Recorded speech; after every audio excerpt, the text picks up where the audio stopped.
એક મહત્વના સમાચાર પર નજર કરીએ તો અમદાવાદના મણિનગરની 7 ડે શાળાનો વિવાદ સામે આવ્યો હતો। શાળાને સરકાર હસ્તક લેવાની કામગીરીને હાઈકોર્ટમાં પડકારવામાં આવી। ડીઈઓ દ્વારા શાળાની રજૂઆત ધ્યાને લીધા વિના એકતરફી નિર્ણય લીધો હોવાની કોર્ટમાં ફરિયાદ કરવામાં આવી છે।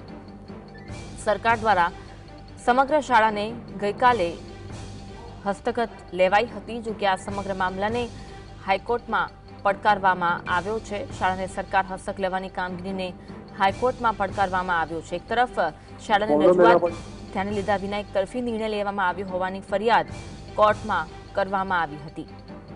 7 ડે સ્કૂલનો જે વિવાદ સામે આવ્યો હતો, આજ અંગે વધુ વાત કરીશું। સમતા ધવલ ઓનલાઈન પર જોડાયા છે। ધવલ, મણિનગરની 7 ડે શાળાનો વિવાદ છે, હાઈકોર્ટમાં પડકારવામાં આવ્યો, વિગત જણાવશો?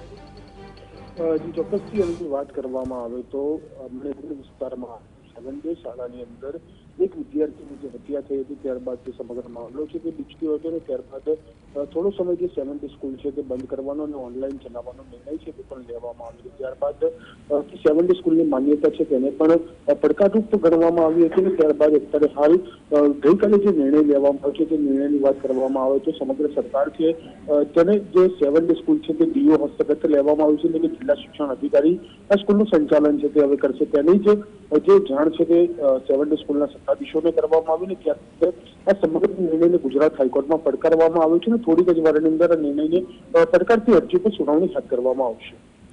આભાર માહિતી આપવા માટે।